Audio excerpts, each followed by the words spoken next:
5 years of healing, and it took one look to undo all of it. She hadn't even made it past the grave. The priest was still speaking. The crowd stood with their heads bowed, dark coats, quiet grief. And there he was, Shin I-ruk, standing on the opposite side of the casket, as if God had arranged the seating to destroy her. He looked up at the exact wrong moment. Their eyes met across his father's open grave, and Afro felt it, a fracture in her stomach. Not butterflies, not warmth. She looked away first. Her hands stayed folded. Her face did nothing. Around her, people wept softly, and nobody knew that she had just lost something she'd spent 5 years convincing herself she never had. The reception swallowed her before she could think. Mrs. Shin found her at the door, took both hands, held them too long. Her eyes were swollen. Her grief was honest, real. "He spoke of you," she said quietly. "After you left, he said you were one of the good ones." Afro smiled. She moved through the house doing what she came to do. Tea she didn't drink, faces she half recognized, Korean spoken correctly, a language she'd spent 5 years sharpening for reasons she never once admitted to herself. She was fine. She had decided to be fine before the plane even landed. Then she found her seat at the reception table and looked down at the name card beside her plate. Shin I-ruk. She stared at it. The room kept moving around her, polite, warm, completely unaware. She sat down. She did not move the card. She didn't examine why. 3 minutes later, the chair beside her pulled back, and he sat down. The silence between them was unmatched for anything in the world. They didn't speak through the first course. People told stories about his father. Someone said he once drove 4 hours to return a borrowed book. The room laughed. Someone cried. Someone laughed at the crying. Afro did everything at the right time.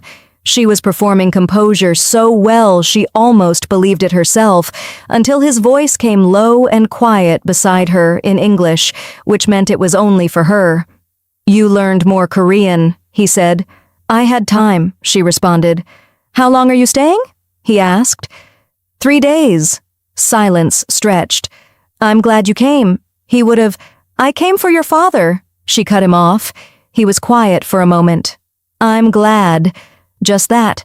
No defense, no wound, just 2 words carrying the full weight of a man who understood exactly what he'd lost the right to. It made it worse. She reached for her tea. Her hand was steady. She hated that her hand was steady. She went outside when the walls started closing. The garden was cold and black and empty. She stood on the stone path and let the November air hit her face and told herself she just needed a minute. She heard the door. She didn't turn around. His footsteps stopped somewhere behind her left shoulder. Neither of them spoke. The silence had a texture to it, thick with everything that had never been said out loud. Then her name. Afro. Not a question, not an apology. Just her name in his voice, like it had been living behind his teeth for 5 years and had finally found its way out. Her chest squeezed, her heart throbbing faster, but she held still. She turned around and looked at him. The gray at his temples, the lines that weren't there before, the expression she remembered with a clarity that humiliated her. He had something to say. He was choosing whether he had the right to say it. "Don't," she said. His mouth closed. She walked back inside. That night she sat on the edge of the hotel bed, still in her coat, and stared at the wall. From her bag, she pulled out the journal she had not touched since the day she left Seoul. She didn't know why she'd packed it. She'd told herself it was an accident. She set it on the bed. Her own handwriting stared back at her from the cover. The girl who wrote in that journal thought she understood heartbreak. She had no idea. Afro sat in the stillness of a city she swore she was finished with and didn't open the journal and didn't put it away and didn't move for a very long time. Chapter 2. 5 years. In one conversation, she opened it at 1 a.m. Not because she decided to, because she'd been staring at her own handwriting on the cover long enough that her hands eventually stopped pretending they weren't going to. The first entry she landed on stopped her cold. He said my name differently today, like it meant something to him. I keep telling myself I'm imagining it. She remembered writing that. A Tuesday. His office, after hours, both of them going over her research paper for the third time that week, when once would have been enough. She closed the journal. She did not sleep. Morning arrived gray and indifferent. The family had arranged a second gathering at the house, quieter than the reception, just close friends and remaining relatives. Mrs. Shin had personally asked Afayoma to come, and Afayoma had said yes before she could stop herself because the woman had just buried her husband, and no word was available to her. She arrived at 10. He opened the door. Of course he did.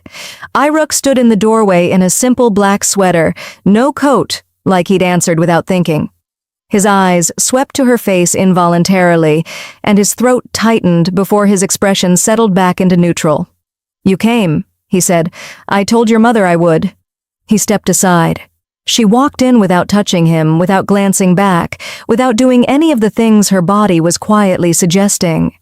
The house was calmer today. Smaller crowd, low voices, warm tea, the hush of a home still processing an absence.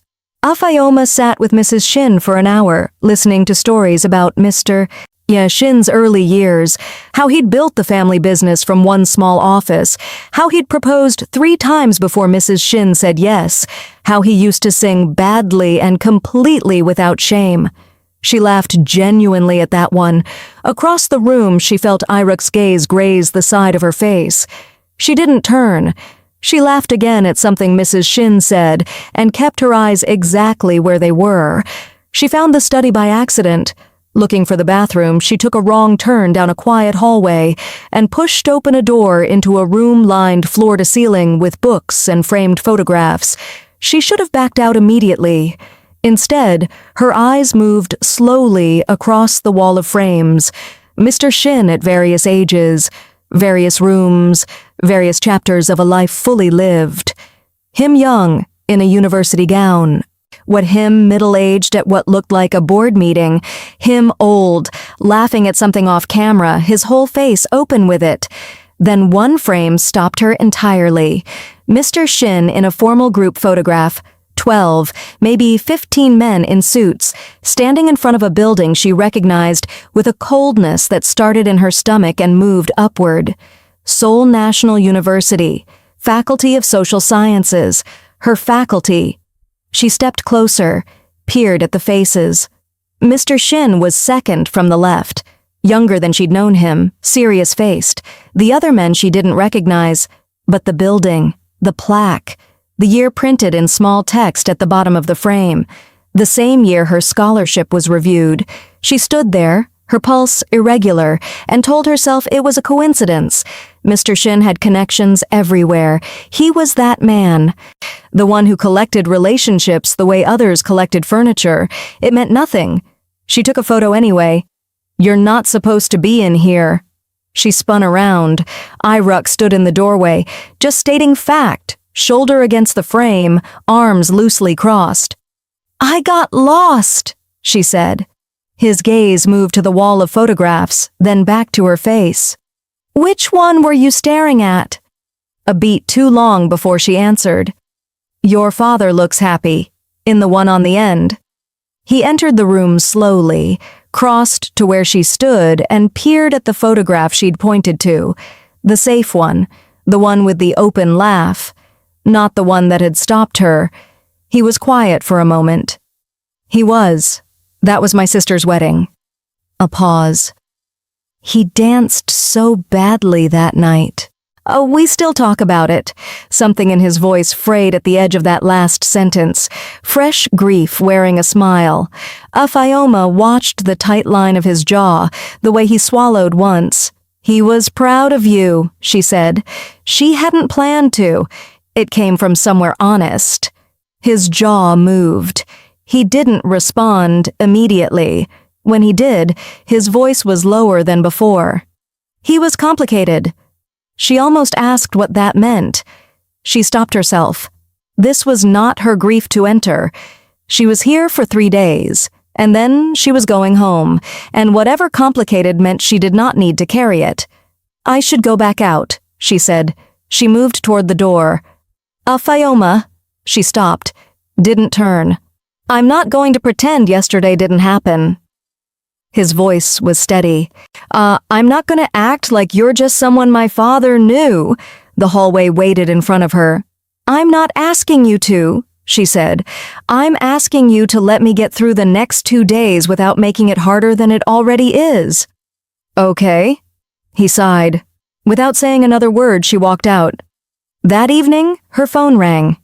Minji, a former classmate, Korean, sharp, one of the few people from that chapter of her life she'd actually kept. They met for drinks near Hongdae, a bar, small and warm, and nothing like the places she used to go with Rook. She kept the conversation light for exactly 20 minutes. Then, like a woman who wasn't really asking, do you remember the semester I left, the review board, for international scholarships? Minji's brow creased. Vaguely. Why? I always wondered what triggered it. The review. Minji swirled her drink. I remember there was talk. Someone senior raised concerns. Conflict of interest with a faculty member, I think. She glanced up. Why are you asking about this now? Afaoma smiled. Easy. Unbothered. Just thinking about old things. Being back here does that. Minji accepted it. Afayoma accepted another drink. Under the table, her thumb was pressed against the photo she'd taken in the study, Mr. Shin's face, the university plaque, the year. And her mind was doing very quiet, very precise arithmetic. Back at the hotel, she stood at the window and stared at Seoul spread out below her, all light and distance and cold November dark. Conflict of interest. Someone senior. She pressed her forehead against the glass. She was not going to assume. Then she was not going to build a case from 2 pieces of information and 5 years of hurt. She was not that person, but her hands were not steady anymore. She picked up her phone and typed one message. Can we talk tomorrow? She stared at it for 10 seconds. Sent it. His reply came in under a minute. Yes. She set the phone face down on the nightstand and stood in the dark and let Seoul hold its breath with her. Chapter 3. What the House Remembers. She almost didn't go back.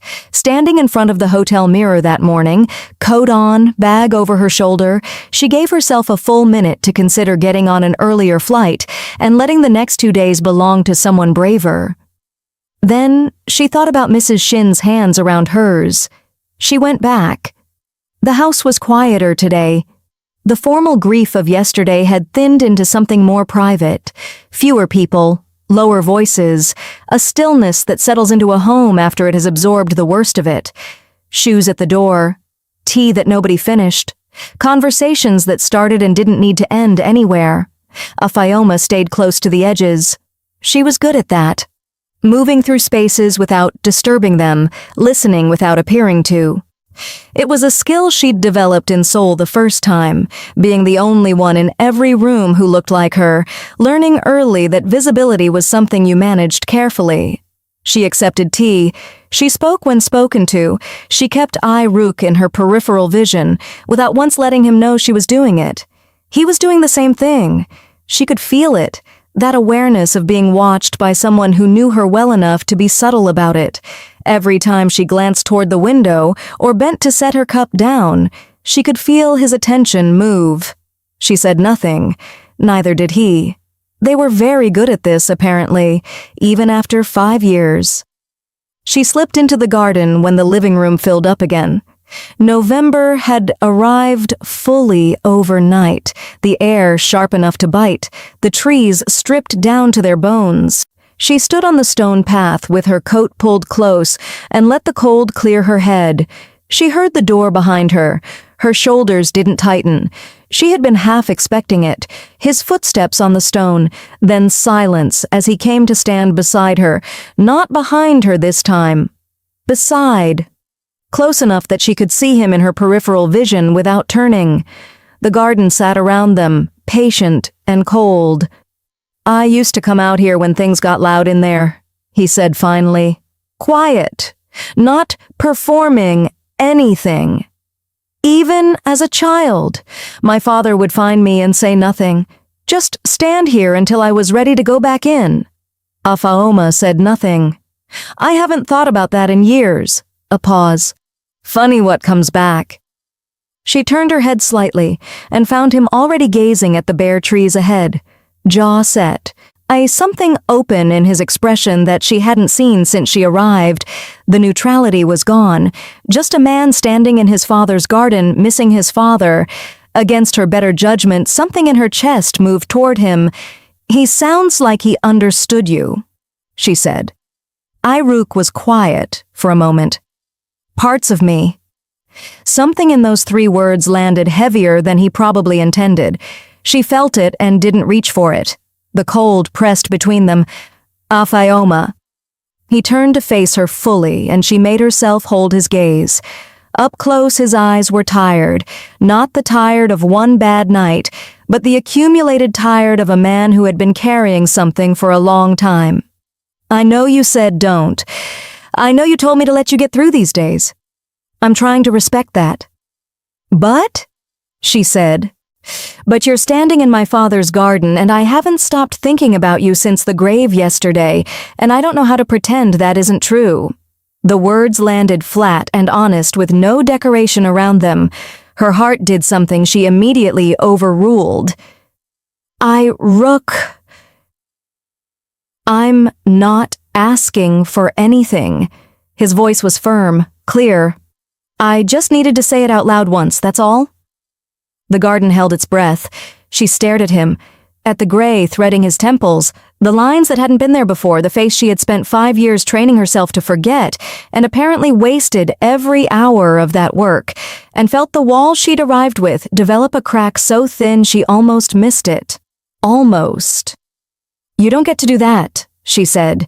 "You don't get to say something like that and then tell me you're not asking for anything. Those 2 things don't live in the same sentence." His jaw tightened. "You're right," he said.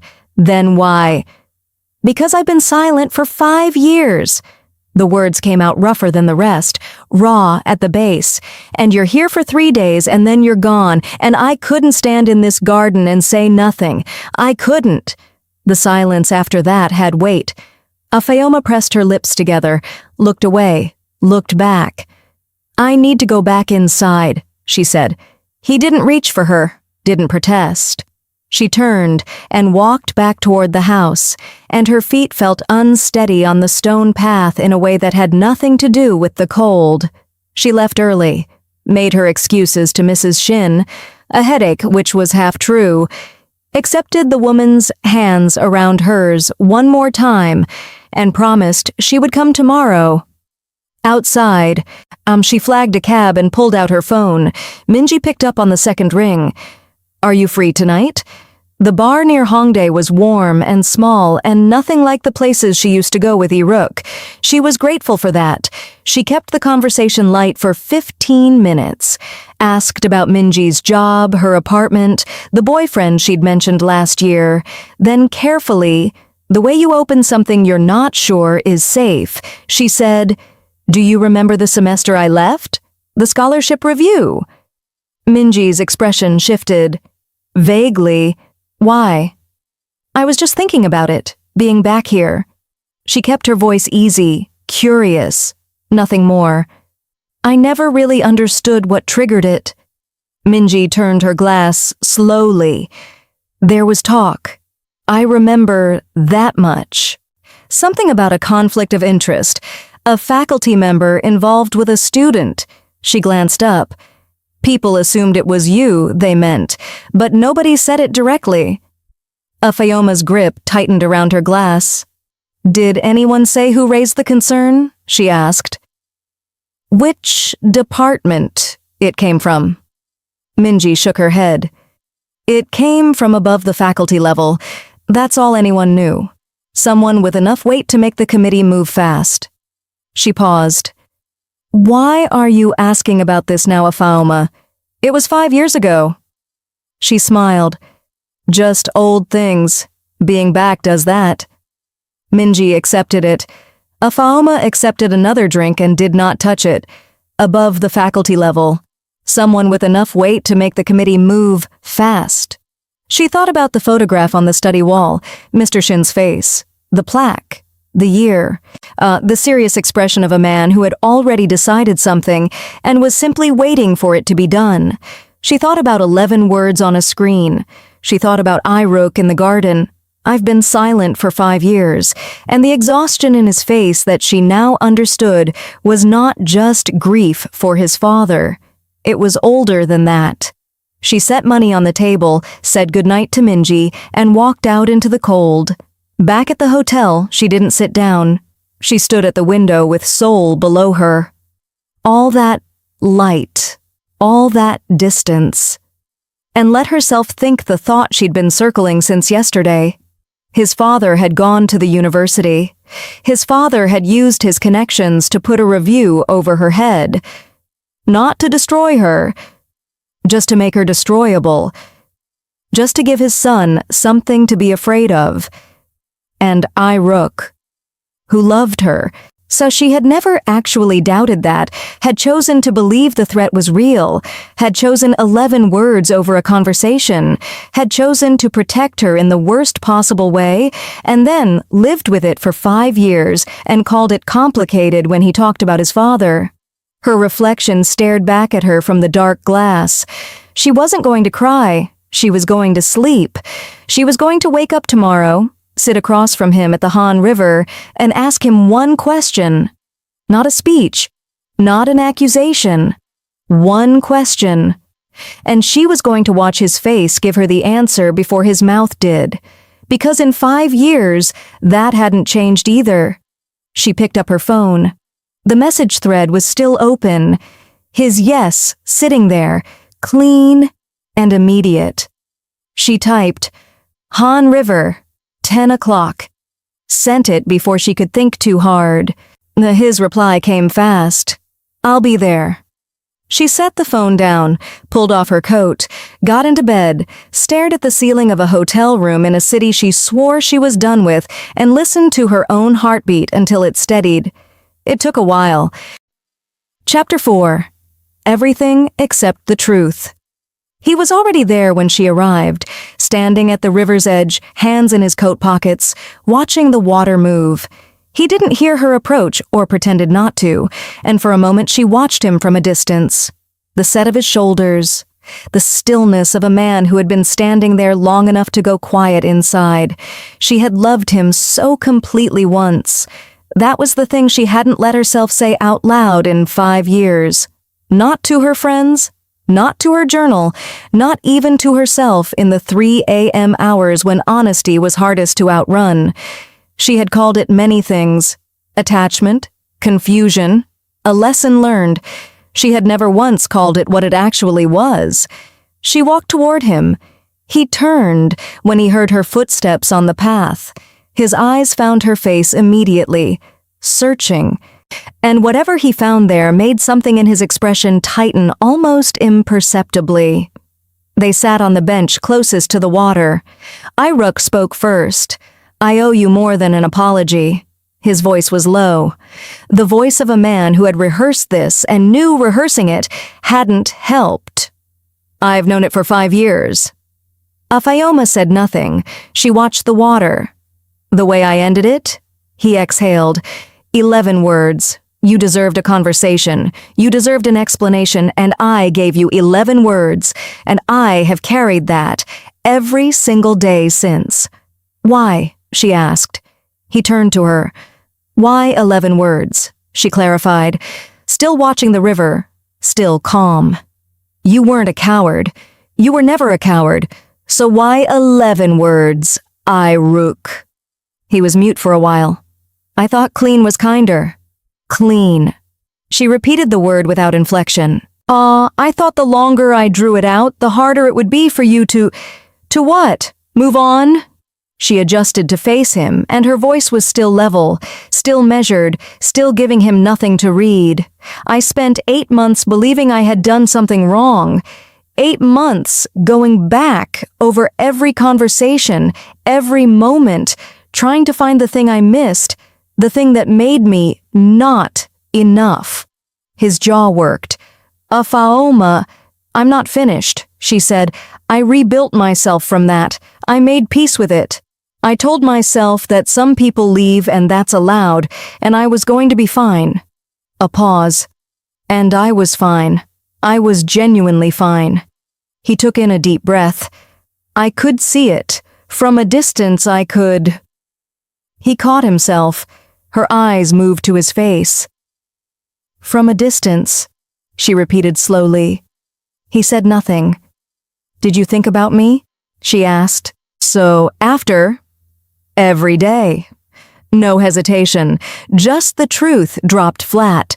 Every day for 5 years. The water moved. Then tell me why. She kept her voice entirely even. The real reason. Not the version where you were protecting me from a clean break. The actual reason you sent 11 words and disappeared. She could feel him deciding, could feel the weight of whatever he was holding pressing against the inside of his chest, looking for a door and not finding one wide enough. He gave her the version he'd prepared, his family's expectations, the pressure of being the eldest son, the way their relationship had been noticed, commented on, the raised eyebrows at gatherings, his fear that loving her publicly would ruin things she hadn't even built yet, his belief, genuine, he said, so she believed that part, that she deserved someone who could love her without the weight of a family like his, pressing down on everything. It was a good version, honest in parts, painful in parts, like a thing a person says when they're telling the truth about everything, except the thing that matters most. She listened to it all without interrupting. When he finished, the silence between them was different from all the silences before it, fuller, closer to something. Did your father go to the university? The silence that followed was its own confession. She didn't need to watch his mouth. She watched his eyes, the way they went very still, the way the blood left the skin just below them, the quality of a man who has just felt the floor move. He knew that she knew. Afayoma! She stood up. Her legs were steady. Her hands were steady. Everything was steady because if she let one thing crack right now, it would all go, and she was not doing that here, not on this bench, not at this river where she used to be happy. How long did it take him? Her voice was barely above quiet. To convince you. Please, sit down. How long? He looked up at her from the bench. His face was open in a way she had never seen it, stripped of every layer, every management. Just a man looking at the weight of a decision he made 5 years ago. One conversation, he said. One conversation. She absorbed that. One conversation was all it had taken for a man she trusted to hand her away like something that could be managed. Okay, she said. She picked up her bag. Her feet carried her away from the bench, away from the river, but away from him, and he didn't call her name this time, and she didn't look back, and the joggers kept jogging, and the couple kept walking their dog, and Seoul kept moving completely indifferent to the fact that something had just broken open beyond repair. She booked the earlier flight from the back of the cab. Departure tomorrow morning, 6:45. She'd be back in Abuja before the day was done. She texted Mrs. Shin a warm apology. A work emergency. So sorry, your husband was a wonderful man. Please take care of yourself. She meant every word of it except the first one. Back at the hotel, she went straight to her room, dropped her bag, sat on the edge of the bed, and fell apart. She cried until her chest hurt. Then she sat in the silence, stared at the wall, and felt grief. Grief for the girl who wrote in that journal. For the relationship that deserved a fighting chance and never got one.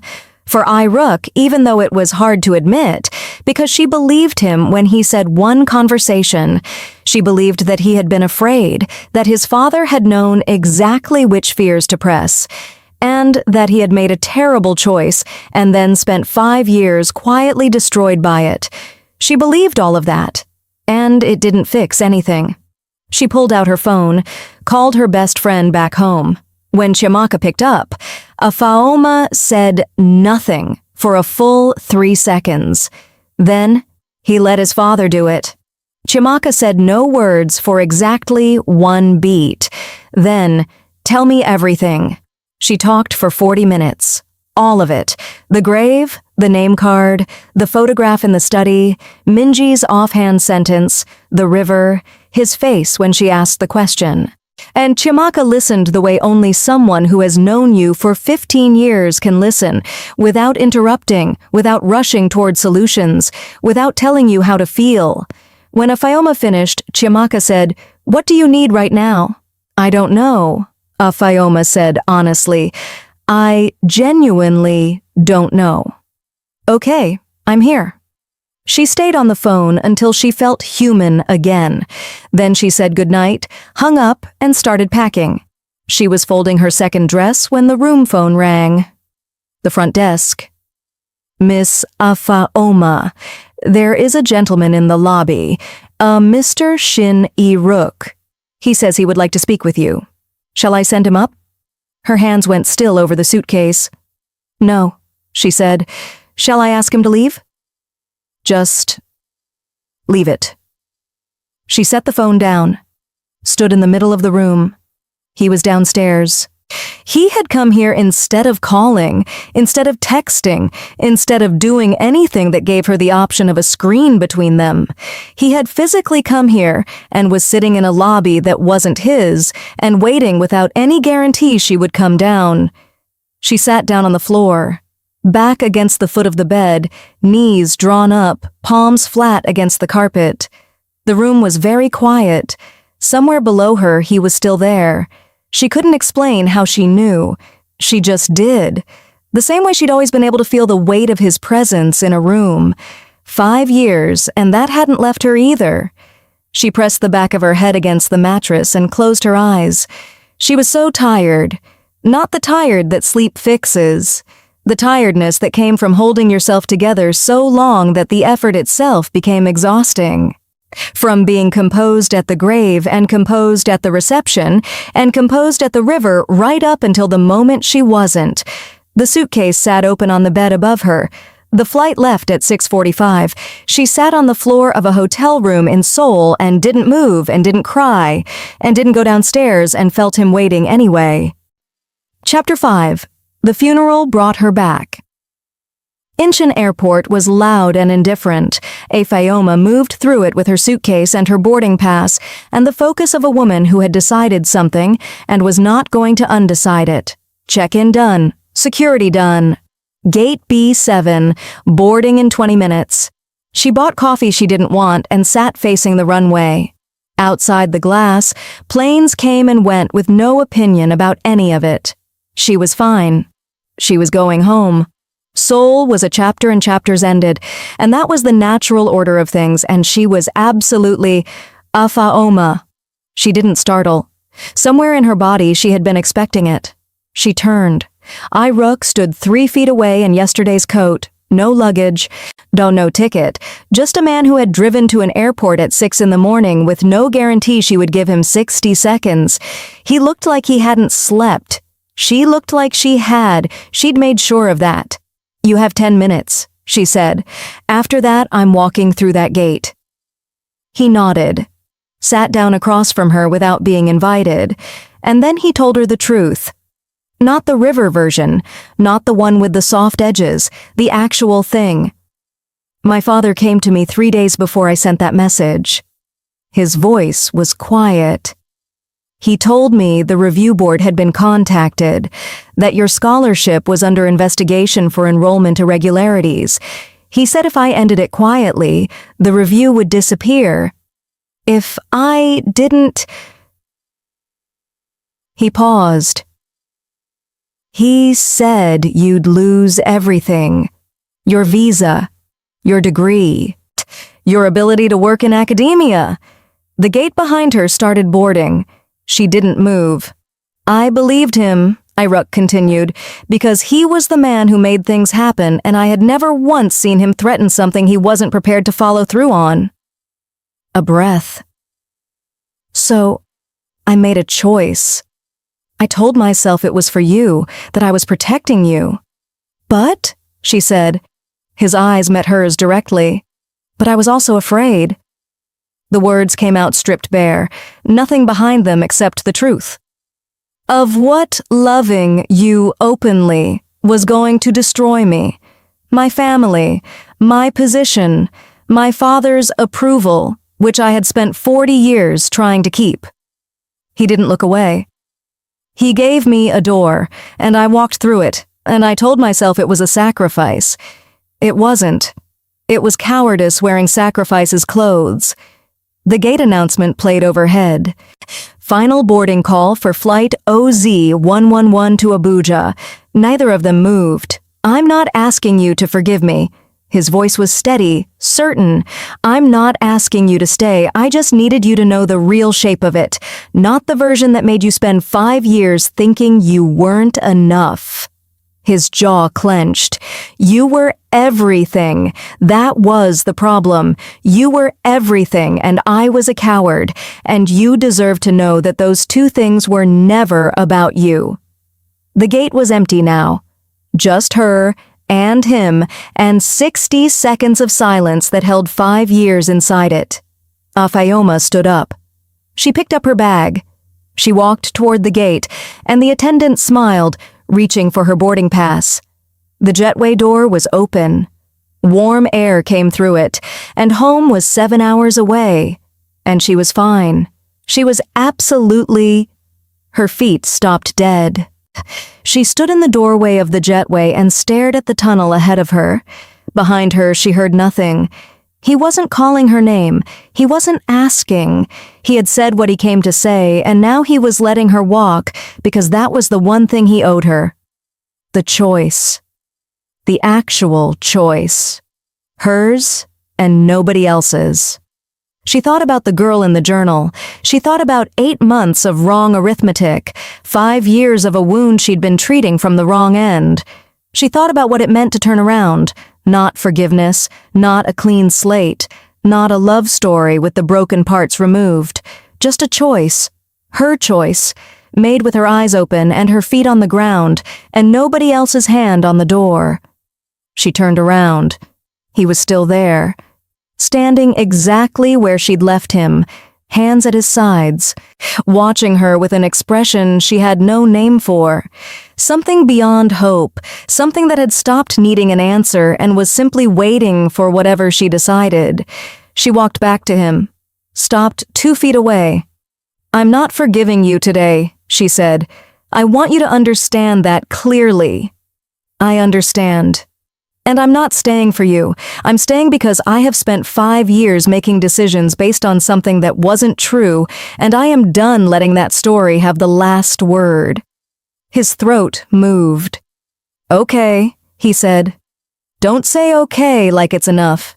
It's not enough. Nothing about this is enough yet. I'm sorry. But... She exhaled slowly. I'm not getting on that plane. The gate attendant was watching them with the expression of someone who had seen this before and was going to pretend otherwise. Afayoma turned to her. Nah, I need to retrieve my luggage.